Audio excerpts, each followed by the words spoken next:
Continuando con nuestros temas de derecho tributario, toca el turno hablar ahora de la ley fiscal y su reglamento. Yo creo que todo el mundo ya conocemos el concepto de ley. Lo voy a repetir, es un conjunto de normas jurídicas de carácter general, obligatorias, abstractas, coercibles, etc. Pero la ley fiscal tiene ciertos objetivos. Por ejemplo, establece la obligación de dar sumas de dinero al Estado. Tiene eficacia propia y su poder de ejercicio es instantánea, es inmediato. Y esas son algunas características que le son propias a la ley fiscal. ¿Ok? La ley fiscal tiene sus elementos. Algunos son declarativos y otros son ejecutivos. Los elementos declarativos son los que se refieren al cumplimiento del principio de legalidad. Es decir, en la misma ley nos definen cuáles son los elementos del tributo, que son el objeto. El objeto significa lo que grava la ley, ¿ok? Esto lo realiza el legislador o lo define el legislador después de haber visto qué actos, actividades, circunstancias provocan en un momento dado ingresos, consumos, etc.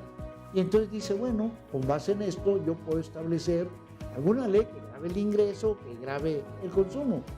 Y en tal sentido, pues eso, lo que grava la ley, es lo que constituye el objeto de la contribución de que se trata. El otro elemento de las contribuciones son los sujetos, son las personas obligadas al pago. Y se llama contribuyente generalmente al sujeto obligado directo. Sin embargo, en materia de IVA, pues es un impuesto al consumo y el que consume, pues es precisamente el pueblo, es el último consumidor. El contribuyente, en el caso de IVA, es el intermediario entre el vendedor y el consumidor. ¿Okay? El otro elemento de las contribuciones es la base. Es la cantidad que se determina conforme a la ley, a la cual se le aplicará la tasa o tarifa respectiva para llegar a determinar cuál es la contribución que se causa. Por último, tenemos también la tasa o tarifa que se le aplica a la base y da como resultado pues la contribución causada. Y por último tenemos la época de pago. Significa la fecha en que debe ser cubierta la contribución.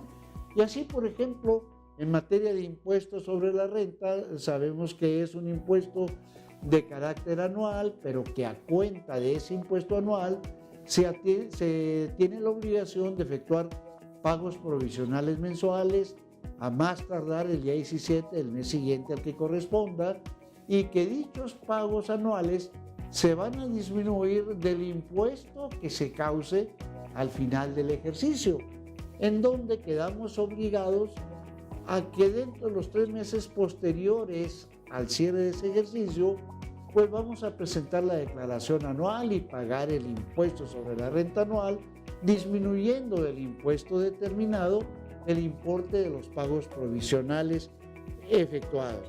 ¿Okay? Recordemos que es derecho del contribuyente calcular las contribuciones a su cargo. Y esto es importante y está establecido en el artículo 6 del Código Fiscal de la Federación, en donde el legislador nos otorga su confianza al permitirnos que seamos los contribuyentes quienes calculemos la contribución. Pero si incurrimos en alguna causal de determinación presuntiva de las previstas en el artículo 55 del Código Fiscal de la Federación, y una de esas causales es no haber presentado la declaración a la fecha o al día en que se inicia el ejercicio de facultades de comprobación y ya haya transcurrido más de un mes del término o del plazo que tenía para presentarla. En ese caso, pues ya se actualizó la hipótesis de la fracción primera del artículo 55 del Código y entonces la autoridad queda obligada a efectuar la determinación presuntiva. Este artículo 55 inicia diciendo que las autoridades fiscales podrán determinar presuntivamente los ingresos, la utilidad fiscal, el valor de los actos, etc. Pero el vocablo podrán no debemos conceptuarlo como una facultad discrecional de la autoridad, sino que es una facultad reglada. ¿Por qué? Porque no existe ningún otro medio para que la autoridad pueda determinar de manera cierta cuál es la base gravada del impuesto de que se trate para el contribuyente. Y entonces tiene que hacer uso de algunas de las formas de determinar los ingresos gravados del contribuyente que están establecidos en el artículo 56 del Código Fiscal de la Federación. Y tratándose de los impuestos retenidos, pues tendría que hacerlo conforme lo establece el artículo 57, independientemente de que el contribuyente le entregue o no la contabilidad a los visitadores. Estamos hablando de actos de fiscalización y el contribuyente no había presentado la declaración al inicio del ejercicio de facultades y ya había transcurrido más de un mes.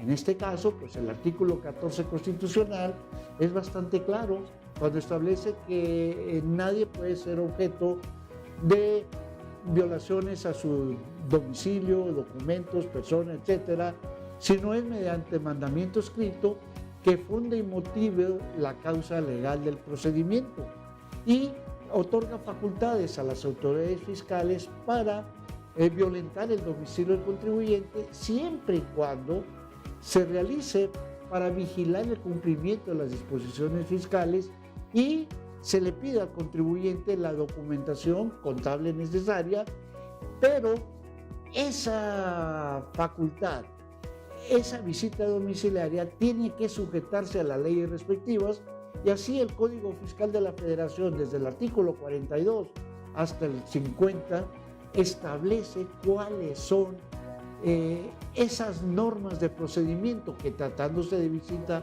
domiciliaria, debe seguir la autoridad fiscal. Esto es muy importante que lo tomemos en cuenta porque, como les comenté, al realizar el supuesto que establece el objeto de alguna ley tributaria, les dije, surge una relación de derechos y obligaciones, y así existen derechos y obligaciones para las dos partes de la relación tributaria, tanto para el contribuyente como para la autoridad. En este caso estamos hablando de obligaciones que tiene la autoridad al llevar a cabo el procedimiento de fiscalización relativo a una visita domiciliaria. Bien, y ahí les comenté los elementos de carácter declarativo que están insertos en toda ley fiscal, pero les dije también tienen elementos de carácter ejecutivo, es decir, que impulsan al contribuyente, en este caso, a cumplir con la obligación tributaria.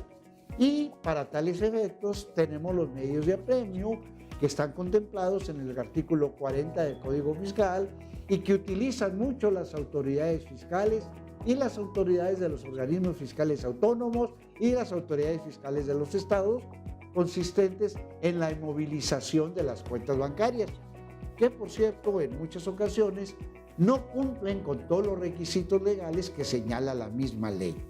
Bien, entonces ya quedó comprendido lo que es la ley fiscal, cuáles son las características propias de la ley fiscal, cuáles son sus elementos. Toca el turno ahora de hablar brevemente cuál es el proceso de creación de la ley fiscal. Esto es muy importante que lo contemplen los estudiosos del derecho tributario, y en tal sentido tendríamos que ver en la Constitución del artículo 50 al 79 que nos habla del poder legislativo, y observar en el artículo 74, fracción cuarta, las facultades exclusivas que tiene la Cámara de Diputados. Esto en relación con el artículo 72H, en donde pues nos establece que tratándose de leyes tributarias la Cámara de Diputados se convierte en la Cámara de Origen. Y entonces, dentro de las facultades que tiene esta Cámara de Diputados, está la de recibir por parte del Ejecutivo, quien tiene facultades conforme al 71 constitucional, para presentar la iniciativa de ley de ingresos y de presupuesto de egresos, y aparte también le anexan dentro del paquete económico que también presentan la iniciativa de ley que reforma y adiciona diversas disposiciones fiscales. Entonces, conforme al artículo 74, fracción cuarta, el Ejecutivo Federal está obligado a más tardar el día 8 de septiembre presentar las iniciativas de la ley en cita. Entonces, como profesionistas dedicados al estudio del derecho tributario, tenemos que estar muy atentos al estudio de esos documentos, ¿ok? Para vigilar si es cierto que se está cumpliendo con la normatividad establecida en la Constitución y en las demás leyes. Entonces es muy importante para la toma de decisiones y para la asesoría que podemos brindar a nuestros clientes. Bien, y entonces tenemos que observar con bastante cuidado estos pasos del proceso de creación de la ley fiscal. Y comenzamos, toda ley fiscal empieza con una iniciativa que trae anexa la exposición de motivos. Esta última nos está hablando de las razones, las causas, las circunstancias que originan la iniciativa de esa ley, ¿okay? Posteriormente, esa iniciativa, ya saben, se presenta ante la Cámara de Diputados, ellos hacen las observaciones, la discuten, si la aprueban, pues pasan a la Cámara de Senadores, ¿okay? Pero no le van a hacer modificaciones, no pueden hacer modificaciones al proyecto que presenta el presidente. Eso lo hace la Cámara de Diputados. Una vez aprobada por las dos cámaras, pasa a aprobación, ¿ok?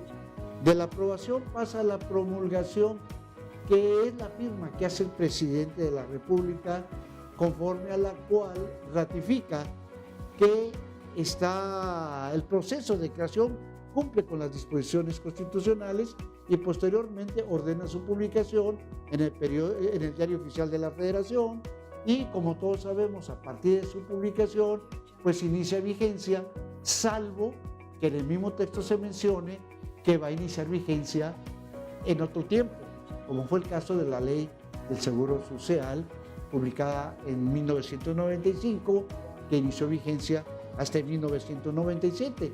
A ese periodo comprendido entre la fecha de publicación e inicio de vigencia se le llama vacatio legis, y es un término, un plazo que se da para que los gobernados la conozcamos, ¿ok?